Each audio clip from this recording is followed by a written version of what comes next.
You thought you'd never see me again, didn't you? Well, too bad. I'm alive. Chat, it's finally time for the spooky month, baby. Fun fact about me, I don't celebrate Halloween, or rather, my parents don't celebrate Halloween, but I always loved horror media. And you know what? The FNAF movie seems to be rolling around the corner at October 27th.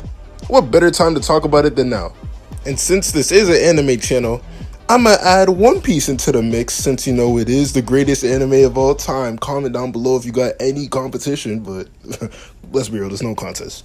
What's good, YouTube? Let's tack that in before here, and today I'm gonna bring the main cast from One Piece, the Straw Hat crew, and see how many nights they could last inside Five Nights at Freddy's. And while you're here, you might as well hit that like button, subscribe if you're new, make sure to watch till the end, and let's dive in.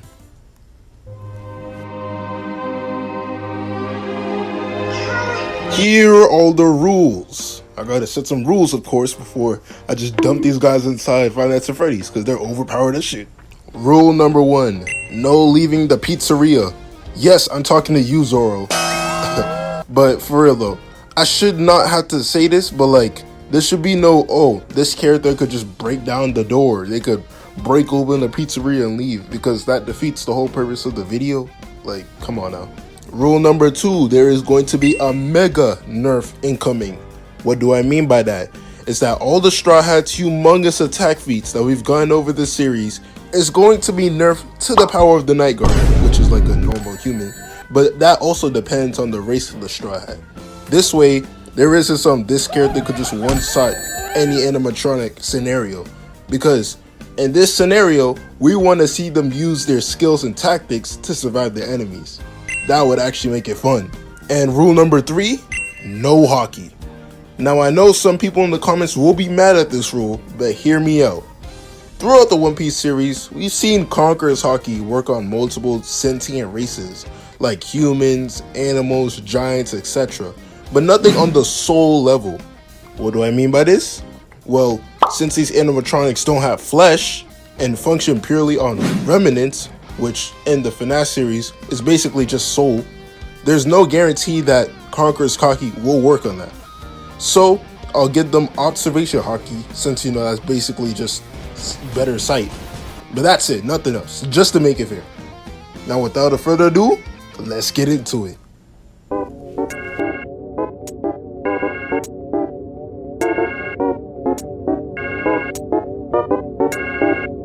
In this series, I'm just gonna rank it off of the people who would probably die off first to the people who would make it to the end of the week, if you catch my drift. And with that being said, the first one out is Brooke.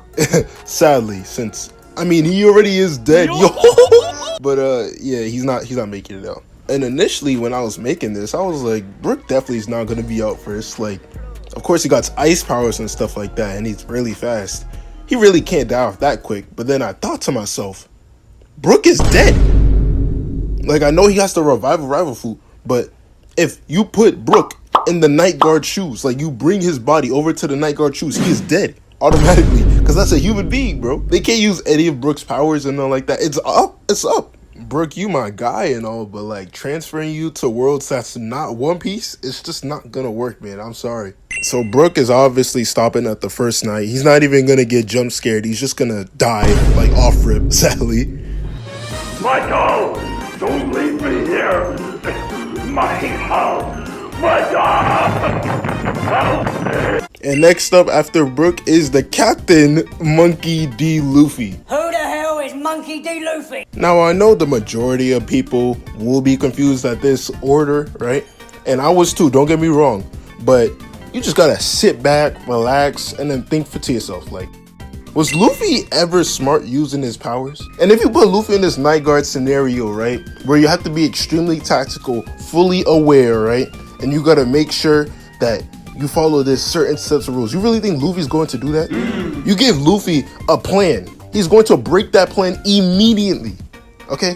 And that's not even taking into account Luffy's powers, okay? Because Luffy's powers is honestly just a direct counter to everything in this damn game. Luffy's gum powers will not do shit, specifically since these are steel 800 pounds 7 feet tall robots, okay? As a normal human being with gum powers, and I'm not talking about Luffy punching through buildings and shit. I'm talking about like a regular human being with gum powers, because after all, we're nerfing them, right? Rule 2, remember. So, Luffy cannot do anything here. Like, literally nothing. And you could make an argument for Gear 5, right? Or possibly Gear 3rd. The problem is the stamina. Luffy can only last in those forms for so long before he either turns into an old man, a little baby, or he's just, you know, steaming out his body, like, or he can't move or something like that. Like, in Five Nights at Freddy's, you're gonna be there for 5 hours, bro. You do not have time to lose your stamina or anything like that. So for Luffy, this is just a really bad matchup, and that's not even taking into account all the other animatronics that jump you at once repeatedly. So for Luffy, this is just an automatic L. I'm sorry. For this one, I'm gonna have to put Luffy at the first night, because when any of the animatronics pop up at his door, he's probably gonna talk to one of them. Like, try to have a decent conversation, not knowing that they're trying to kill him, and then they proceed to kill him. So yeah, Luffy's not making it past the first night. And Luffy, as a fighter, he's more like he learns from his mistakes. So Luffy, to adjust, to even think about adjusting to these animatronics, he would have to die before he's like, okay, I can't do that, or some shit. So yeah, Luffy's not making it. Next up after the captain is the right hand, Zoro. Now I know a lot of people's gonna be mad that I just did Zoro like how I did Luffy before, but hear me out, okay? Zoro, a swordsman with all his skills and abilities within One Piece, besides haki, is now trapped inside a night guard's body. Now, try to decipher how this would go, because it would go either two ways. A, Zoro just straight up goes on demon time and kills every single animatronic there, or B, Zoro sleeps and just straight up dies. Because like, Zoro's IQ is kind of wavering. He's smart sometimes, right? And his battle IQ is obviously amazing, but like, he's smart sometimes, and then sometimes it just drops to Luffy level. So I can't really rely on the fact that Zoro would always be on demon time. It's just a minor fact that Zoro will slip up when, you know, it is a possibility. I can't trust that. Also, as we've seen with the Celestial Dragon, Zoro's like that character that doesn't really give, you know, a lot of crap, and he doesn't take a lot of crap. So if an animatronic walked up, right, he would let them swing first, then he would slice. And then after that, he would go back to sleep, or he would just get lost within the pizzeria, get jump scared. It's really not a good matchup for Zoro, especially since he's not really smart, and you need a lot of good tactics to win this. So I don't think Zoro's making it far. I would say though, he would make it past the first night. The first night is really easy. Like, the animatronics barely do shit, and Zoro would kill them like off rip. So I would give it to Zoro. All right, if you insist. Hey, you was watching that? Yeah, sorry, but due to time constraints and me wanting to post this on Halloween, I'm gonna have to cut the video short. But if you do want a part 2, which honestly, if you made it this far, you might as well subscribe, hit that like button, and comment down below. Because if you do all those 3 things, I guarantee you, if we get 50 likes on this video, I'm posting a part 2 to this video tomorrow. I'm only saying this because I know it won't happen, but if it does happen, I promise. So yeah, make sure, if you haven't already, make sure to like the video. If you haven't liked the video, subscribe if you haven't already, comment down below, and I'll see you guys next time. Oh yeah, I forgot to say, I am Tag That people.